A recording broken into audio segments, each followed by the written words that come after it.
بقرہ عید آنے والی ہے، کچھ اس کے وجوب کی، قربانی کے وجوب کی شرائط پہلے میں ذکر کر دیتا ہوں، پھر انشاءاللہ کویسچنز لیے جائیں گے۔ دیکھیں، قربانی کے جب 3 دن آتے ہیں تو ویسے تو فقہاء نے فرمایا کہ ان 3 دنوں میں ہر عاقل بالغ مرد عورت اپنے اندر قربانی کی شرائط کو تلاش کرے، لیکن بہتر یہ ہے کہ فرض کر لیں اگر آپ پہ قربانی واجب ہوتی تو آپ کب جانور خریدتے؟ جیسے مثلا آپ کو اندازہ ہو کہ 1 ہفتے پہلے لے آتے یا 3 دن پہلے لے آتے، تو بس اس وقت آپ اپنے اندر یہ شرائط تلاش کیجئے گا۔ گھر کے جس فرد میں یہ شرطیں جمع ہوں گی اس پر عید الاضحیٰ کی قربانی کرنا واجب ہوگا۔ ہمارے یہاں عمومی طور پہ یہ دیکھا ہی نہیں جاتا، بس ابا جان قربانی کر رہے ہیں وہی کرتے چلے جاتے ہیں۔ بعض اوقات گھر والوں کے اندر ایک راؤنڈ لگتا ہے کہ اس سال والد صاحب کی قربانی اگلے سال والد صاحب نہیں کریں گے، امی کی طرف سے ہوگی، پھر وہ نہیں کریں گے تو دادی جان کی طرف سے ہوگی۔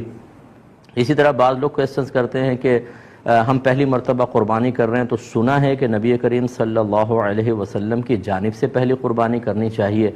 اسی طرح بعض لوگ یہ سمجھتے ہیں کہ پہلے والدین کی طرف سے ہوگی پھر ہم قربانی کرنا شروع کریں گے۔ یہ سب خیالات ٹھیک نہیں ہیں۔ پہلی بات یاد رکھیے گا کہ جس میں قربانی کی شرائط ہیں اس پہ قربانی واجب ہے، اسے تو اپنی طرف سے کرنی ہی ہوگی۔ تو یہ ہو سکتا ہے کہ والدہ میں قربانی کی شرائط جمع ہوں، والد میں نہیں، تو ان پہ قربانی واجب نہیں ہوگی، والدہ پر ہوگی۔ اور یہ بھی پاسبل ہے کہ والد صاحب کے پاس بھی شرائط جمع ہیں، والدہ، بھابھی، بھائی، بچے، بہنیں جو بالغ ہیں، ایک ایک گھر میں 10 قربانیاں واجب ہو رہی ہوتی ہیں لیکن پتہ ہی نہیں ہوتا۔ تو اس لیے جس پر قربانی واجب ہے اگر پہلی مرتبہ بھی ہے تو اسے واجب اپنی طرف سے کر کے ادا کرنا ہوگا۔ پھر یہ نہیں ہے کہ آپ نبی کریم صلی اللہ علیہ وسلم کی طرف سے کریں، کیونکہ رحمت کونین صلی اللہ علیہ وسلم کی طرف سے کریں گے تو وہ نفلی قربانی ہوگی، تو پھر آپ کا واجب تو رہ جائے گا، آپ گناہ گار ہوں گے۔ ہاں، اگر کوئی ایسا شخص جذبہ رکھتا ہے تو 2 جانور لے کر آئے یا 2 گائے کے حصے لے، ایک حصہ نبی کریم صلی اللہ علیہ وسلم کے نام پر اور ایک اپنی طرف منسوب کر کے کرے۔ لیکن بہرحال جس میں قربانی کی شرائط جمع ہیں اس پہ قربانی واجب ہے۔ اب وہ شرائط کیا ہیں؟ نمبر 1، مسلمان ہونا، کافر پر نہیں ہوتی۔ عاقل اور بالغ ہونا، پاگل، مجنون اور نابالغ بچے پہ قربانی واجب نہیں ہے۔ تیسرا، مقیم ہونا، یعنی انسان مسافر نہ ہو۔ مسافر سے مراد جو شرعی مسافت ہوتی ہے کہ آپ شہر کی حدود سے باہر نکل گئے اور کم از کم 92 کلومیٹرز دور جانے کا ارادہ ہے۔ جیسے شہر کی حدود سے نکلیں گے مسافر ہیں، پھر اس وقت تک آپ مسافر رہیں گے جب تک آپ کسی اور شہر میں جا کر کم از کم 15 دن قیام کی نیت نہ کر لیں، یا پھر وہ آپ کا وطن اصلی ہو۔ وطن اصلی کہتے ہیں جیسے مثال کے طور پہ جہاں پر آپ پیدا ہوئے اور آپ کا آبائی گھر اب بھی وہاں موجود ہے، ماں باپ ہیں یا آبائی گھر موجود ہے، کم از کم وہ آپ کا وطن اصلی ہے۔ جیسے آپ کراچی میں کام کے لیے آئے اور پھر 2 دن کے لیے اپنے وطن اصلی میں چلے گئے قربانی کے ایام میں، تو وہ تو پھر آپ کا وطن اصلی ہے، جیسے آپ پہنچیں گے مقیم ہو جائیں گے۔ اور اسی طریقے سے اگر آپ نے کسی اور جگہ رہائش اختیار کر لی اور وہاں سے نکلنے کا ارادہ نہیں ہے کہ اب میں مستقل یہاں رہوں گا، وہ وطن اصلی ہوتا ہے۔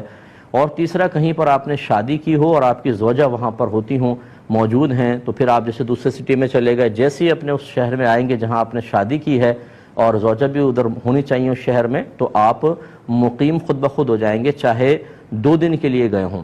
لیکن اس کے علاوہ اگر کوئی ہے، ان تینوں چیزوں کے علاوہ، تو کم از کم 15 دن کی نیت کریں گے تو مقیم ہوں گے، ورنہ مسافر رہیں گے۔ تو مسافر پہ قربانی واجب نہیں ہوتی ہے، مقیم پر واجب ہوتی ہے۔ اور چوتھا، یہ اچھی طرح ذہن میں رکھیے گا کہ قربانی کے 3 دنوں میں اگر آپ کے پاس اتنا مال ہے کہ جس کی مالیت 52.5 تولہ چاندی تک پہنچ جائے اور وہ آپ کی ضرورت سے یا حاجت اصلیہ سے زائد بھی ہو، تو آپ پہ قربانی واجب ہوگی، یعنی یہ قربانی کا نصاب ہے۔ 52.5 تولہ چاندی تقریباً آج کل 45,000 50,000 کا حساب کر لیں آپ، بس اتنا اگر اماؤنٹ آپ کے پاس ہے اور آپ کی ضروریات زندگی سے زائد ہونا چاہیے۔ ضروریات زندگی میں کون سا ہوگا؟ جیسے اگر فرض کر لیں آپ کو سیلری ملی تو راشن لینا ہے، بچوں کی فی پے کرنی ہے، اور چیزیں ہیں، یا گھر کے جو ضروریات زندگی کا سامان ہوتا ہے جیسے آپ کے کپڑے ہیں، آپ کے جوتے، اور اگر آپ نے اے سی لگایا ہوا ہے وہ بھی حاجت اصلیہ میں آتا ہے، آپ کا فریج، واشنگ مشین، برتن وغیرہ، یہ سب حاجات اصلیہ میں آتے ہیں۔ اسی طرح آپ کا ذاتی مکان، یہ حاجت اصلیہ میں ہے۔ اس سے فالتو کوئی بھی سامان ہو کہ جو آپ نے جو آپ کی ضروریات زندگی سے زائد ہے یا پھر سونا چاندی کی شکل میں ہے، تو وہ اس پہ قربانی واجب ہوگی۔ لہٰذا اب آپ کو دیکھنا یہ ہوگا، مثال کے طور پہ اگر کسی بہن کے پاس 1 تولہ سونا ہے تو تو یقیناً 52.5 تولہ چاندی تک اس کی قیمت پہنچتی ہے تو ان پر قربانی واجب ہوگی۔ یہ زکوٰۃ کے نصاب کو نہ دیکھیے گا، اس میں یہی لکھا ہے کہ اگر کسی کے پاس بھی کسی بھی قسم کا مال ایسا ہو جو حاجت اصلیہ سے زائد ہو اور اس کی مالیت 52.5 تولہ چاندی تک پہنچ جائے تو اس شخص پہ قربانی واجب ہے۔ لہٰذا یہاں تک فقہا نے لکھا ہے، مثال کے طور پہ اگر آپ نے کوئی مکان کرائے پہ چڑھایا ہوا ہے تو وہ تو آپ کی ضرورت سے زائد ہے نا، تو اس مکان کی بھی مالیت کا حساب ہوگا، قربانی واجب۔ اسی طریقے سے اگر آپ کا ذاتی مکان آپ رہ رہے ہیں، اس میں 6 کمرے ہیں، 4 یوز ہوتے ہیں، 2 کمرے بالکل بند پڑے ہوئے ہیں، ان 2 کمروں کی قیمت کا بھی حساب کیا جاتا ہے۔ اسی طرح آپ کے وہ کپڑے جو آپ پہنتے نہیں ہیں، چھوڑ دیے، جیسے بہنوں کے شادی کے ہوتے ہیں، ایک سوٹ صرف شادی کے ٹائم میں پہنا جاتا ہے، پھر ایسی فالتو پڑا ہوا ہے، اس کی قیمت کا بھی اعتبار ہوگا، یعنی جو بھی حاجت اصلیہ سے زائد۔ اسی طریقے سے اگر آپ نے BC بھری ہوئی ہے اور ابھی آپ کی نکلی نہیں تو سمجھ لیں وہ آپ کا قرضہ آپ نے دیا ہوا ہے، اس کی مالیت کا بھی حساب ہوگا۔ اسی طرح کسی کو قرض دیا ہوا ہے آپ نے، اس کی مالیت کا بھی حساب ہے۔ تو خلاصہ کلام یہ ہے کہ قربانی کے دن جب قریب آ جائیں تو آپ یوں کریں، جتنا آپ کا سونا ہے اس کی قیمت نکلوا لیں، چاندی کی قیمت نکلوائیں، جتنا کیش روپیہ پڑا ہے وہ بھی، پرائز بانڈ ہوں، شیئرز ہوں، سیونگ سرٹیفکیٹس آپ نے لے کے رکھے ہیں، ان سب کی قیمت اس میں ایڈ کر لیں۔ اس کے علاوہ آپ نے اگر BC دی ہے اور ابھی نکلی نہیں، وہ آپ کا قرض ہے سمجھ لیں، اسے بھی ایڈ کریں۔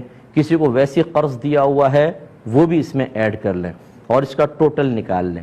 ٹوٹل نکالنے کے بعد پھر آپ یہ ضرور دیکھیے گا کہ کیا اس میں سے کچھ ایسا پیسہ ہے جو مجھے فوری طور پہ گھر میں خرچ کرنا ہو، یا پورے مہینے میں جیسے بجٹ کا ہوتا ہے آپ یوٹیلیٹی بلز کے لیے اور راشن وغیرہ کے لیے رکھتے ہیں، اسے اس میں سے مائنس کر دیں۔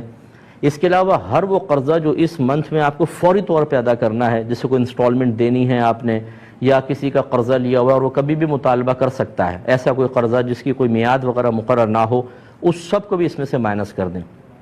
اب جو باقی بچے دیکھیں، اگر وہ 52.5 تولہ چاندی کے برابر پہنچ جاتا ہے تو بس پھر ٹھیک ہے، آپ پہ قربانی واجب ہے، ورنہ نہیں ہے۔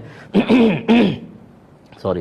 اسی طریقے سے آپ نے ان تمام چیزوں کو ایڈ کیا، قرض باہر نکالا، آپ نے کوئی مکان کرائے پہ دیا ہوا ہے، دکان کرائے پر دی ہوئی ہے، یا آپ دکان چلاتے ہیں، وہ دکان آپ کی حاجت اصلیہ سے زائد کہلائے گی، اس کی قیمت ایڈ کریں گے تو قربانی بن جائے گی۔ اس طریقے سے ہر گھر کا فرد قربانی کا حساب کرے۔ اچھا، جب اس قسم کے مسائل لوگ سنتے ہیں، چونکہ اس میں خرچہ ہوتا ہے، تو کہتے ہیں یہ تو ہم نے آج تک نہیں سنا تھا، پتہ نہیں کہاں سے مسائل نکال کر لے آئے۔ تو ہماری صحت پہ کوئی فرق نہیں پڑے گا، ہمارا کام ہے آپ کو سمجھانا۔ اگر آپ ایک ایسے ماحول میں رہے کہ جہاں آپ کو کسی نے یہ مسئلے نہیں بتائے تو وہ بتانا نہ بتانا وہ چھوڑ دیجئے، ہمارا کام تھا ان مسائل کو سیکھنا۔ اگر ہم ایسے ماحول میں تھے کہ جہاں کوئی بتانے والا نہیں تھا، یا ہم نے علماء سے کوئی کانٹیکٹ ہی نہیں رکھا، یا ہم کوئی دینی پروگرام ہی نہیں دیکھتے ہیں، ہمارا موبائل ریموٹ کنٹرول ہاتھ میں ہوتا ہے، ہر قسم کا سپورٹس کا چینل، فلم کا چینل، دیگر چینل چلتے ہیں، لیکن جب دینی چینل آتے ہیں تو ہم ان پروگرامز کو نہیں دیکھتے، تو اس میں کسی کا قصور نہیں۔ یہ وہ مسائل ہیں جن کا سیکھنا ہر عاقل بالغ مسلمان مرد و عورت پر لازم قرار دیا گیا ہے۔ اگر آپ نہیں سیکھیں گے اور لا علمی کی وجہ سے کوئی ایسی کوتاہی ہوئی ہے تو آپ قابل گرفت ہیں، بروز قیامت اللہ کی بارگاہ میں حساب دینا ہوگا۔ تو مجھے تو ایسے لوگ ملے ہیں کہ جب اس قسم کے اپنے مسائل بیان کیے تو سر پکڑ کے بیٹھ گئے کہ مفتی صاحب ہم پہ تو اس کا مطلب ہے 20 سال سے قربانی بن رہی تھی، ہمیں تو پتہ ہی نہیں تھا۔ تو بھئی نہیں پتہ تھا تو کریں۔ تو لہٰذا اگر کسی کی پچھلی قربانیاں رہتی تھیں تو یا جسے پتہ تھا کہ قربانی ہم نے کرنی ہے نہیں کر سکے، یا لا علمی کہ ہمیں مسئلہ ہی پتہ نہیں تھا، ایسے افراد اب قربانی کی جگہ قربانی نہیں کر سکتے، وہ نکل گئی۔ اب ایک قربانی کی قیمت صدقہ کر دیں، یا تو بکری کی قیمت کر دیں بکرے کی، اور یا پھر ایک کم از کم ایک گائے کا حصہ جو معتدل قسم کا ہو، یوں نہیں کہ 4-5 ہزار آپ نے خرچ کر دیے، 4-5 ہزار میں 7 چوک 28 ہزار کی گائے کیسی آئے گی؟ 7 حصے ہو سکتے ہیں تو کیسی گائے آئے گی؟ اچھی تھوڑی سی درمیانے درجے کی گائے کا حساب کریں، اور اس کو آپ یعنی جتنے رہتی ہیں 10 قربانیاں ہیں تو اگر آپ 7 حصے ایک گائے کے اور 3 حصے اور گائے کے اندر ملا لیں تو 10 حصے ہو گئے، اتنی آپ کو رقم صدقہ کرنی ہوگی۔ فوری طور پہ کر سکتے ہیں، بیسٹ ہے، ورنہ اگر اتنے پیسے نہیں ہیں تو بہرحال اس دفعہ کی قربانی واجب ہے وہ پہلے کریں، اور پیچھے والی قربانی کے تھوڑے سال بسال خرچ کرتے رہیں تاکہ وہ آپ کا حساب کتاب پورا ہو اور آپ آخرت کی گرفت سے محفوظ رہ سکیں۔